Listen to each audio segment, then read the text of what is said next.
नमस्ते। मैं आपका समीर कुमार शर्मा, अध्यक्ष एवं संस्थापक ऐसा सोसाइटी।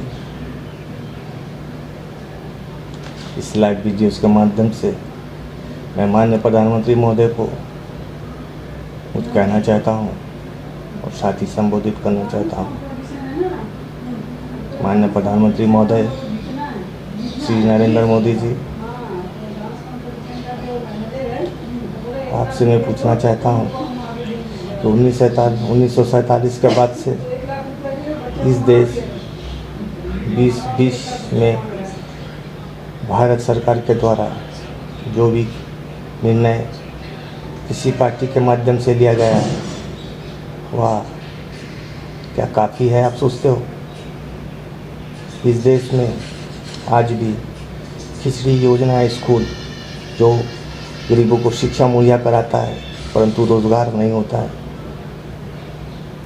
आज 1 रुपये, 2 रुपये, 3 रुपये किलो में लगभग 10 करोड़ लोगों, उससे भी ज़्यादा लोगों को अनाज वितरण कार्यक्रम है जो कि गरीबी रेखा से नीचे पोषण करते हैं। इस देश में 5 से 15 करोड़ लोगों का बेरोज़गार होना क्या इस देश में एक सक्षम प्रधानमंत्री का बोध कराता है? साथ ही इस देश में APL और BPL शहरी 47 और ग्रामीण 37 रुपये में लगभग कई करोड़ लोग जो जीवन यापन कर रहे हैं।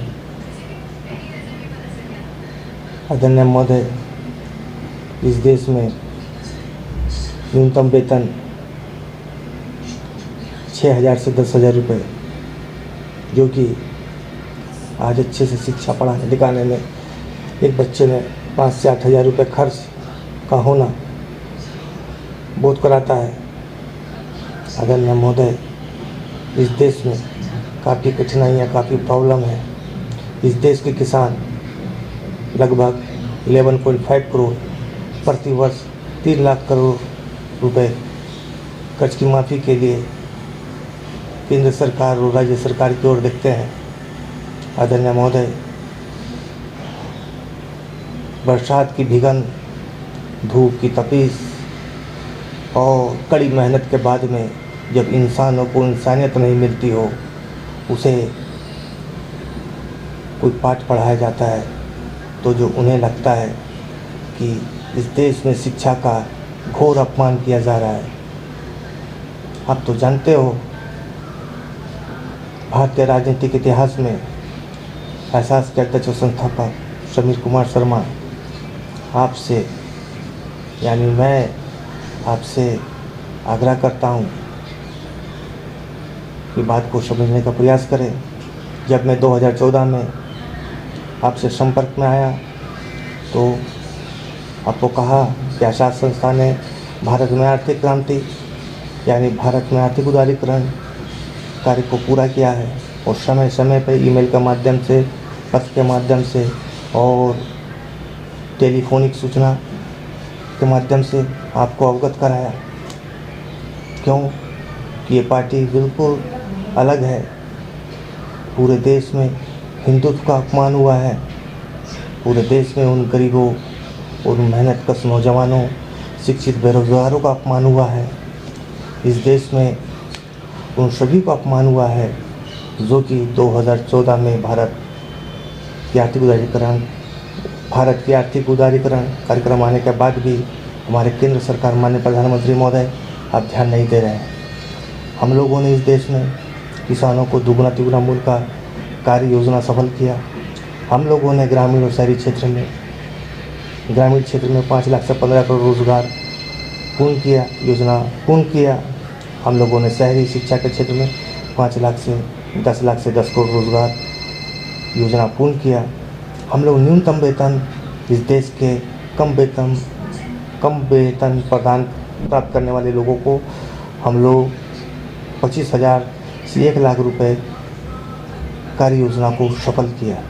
माननीय प्रधानमंत्री महोदय, आप शायद बात को समझ नहीं रहे हैं और गंभीरता को समझ नहीं रहे हैं कि आज देश में प्रधानमंत्री कार्यालय दिल्ली के सेंट्रल रायसीला भवन पर है और आज एक कार्यालय झारखंड के गंगा गैलेक्सी G3 में है, जो कि पूरे देश की कार्य योजना को कर बैठा है।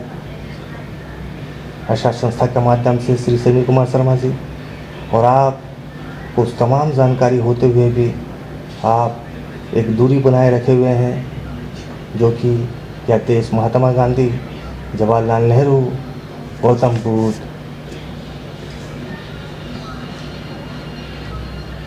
अन्य महापुरुषों का है, फिर भी आप बात की गंभीरता को नहीं समझते हैं।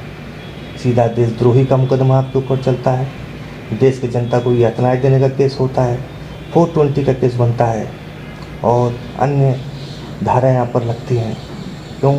कि आप लोग इस देश के खर्चा, जनता के दिए गए पैसे का दुरुपयोग कर रहे हैं, जनता के कार्य को महरूम कर रहे हैं। हम लोगों ने कई अर्थशास्त्रियों, कई चार्टर्ड अकाउंटेंट से बात किया और संदर्भ में जानकारी दिया कि भारत के आर्थिक उदारीकरण कार्यक्रम सफल हुआ है और हम लोग 10, 20, 200 और 1250 ट्रिलियन इस देश में ला सकते हैं जनता के हित में, जो कि हमारा भारत सरकार का आज का राजस्व 17 से 22 ट्रिलियन ही दर्शा रहा है, जो कि इस देश को, इस मुल्क को स्वतंत्र भारत के साथ में स्वतंत्र नागरिक को मान सम्मान प्रदान करने के लिए भारत में ऐसा संस्था, ऐसा सोसाइटी का कार्य ही काफ़ी है। आप लोग किस स्वप्न में खोए हो, किस दुनिया में खोए हो, किस कार्य योजना में लगे हो, क्या कर रहे हो, आप हमें बताना क्यों नहीं चाहते हो?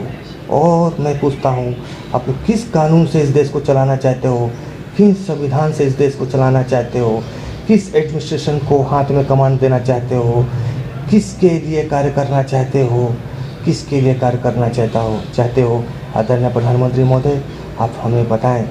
इस देश की जनता को भी हम पूछते हैं कि माननीय प्रधानमंत्री महोदय से हम लोग पूछ रहे हैं, आप बात समझने के प्रयास करें। एक मूल स्वतंत्र भारत में स्वतंत्र नागरिक का एहसास हम लोग कराना चाहते हैं, क्योंकि जो भी कार्य योजनाएँ 1947 के बाद में आया है, पैसे की कमी या अन्य कारणों से नहीं हो सका, लेकिन ऐसा सोसाइटी पूरी रिस्पॉन्सिबिलिटी लेता है। समीर कुमार शर्मा पूरी रिस्पॉन्सिबिलिटी ले रहा है, क्योंकि इतनी बड़ी बातें कहने का मतलब है कि जरा से भी गलत हो जाए तो केंद्र सरकार को छेड़ने के बदले में हमें भी जेल मुहैया हो सकता है। और अगर ये बात सत्य है, ये तो प्रमाणित मैं कर सकता हूँ, लेकिन आप लोगों को भी देशद्रोही का केस हो रहा है। आप किस मुल्क में रहते हो कि जो हमारी बात को समझ नहीं रहे हो, देश के 100 करोड़ जनता की बात को नहीं समझ रहे हो? आदरणीय प्रधानमंत्री महोदय, पहले बात को समझें और ध्यान दें इस देश के जनता के ऊपर में। मैं आपको कहना चाहूँगा, ध्यान दें इस देश के ऊपर में। ऐसा सोसाइटी से किस रूप से आप बात किया जा सकता है, उसको समझने का प्रयास करें। थैंक यू, धन्यवाद। थैंक यू, धन्यवाद।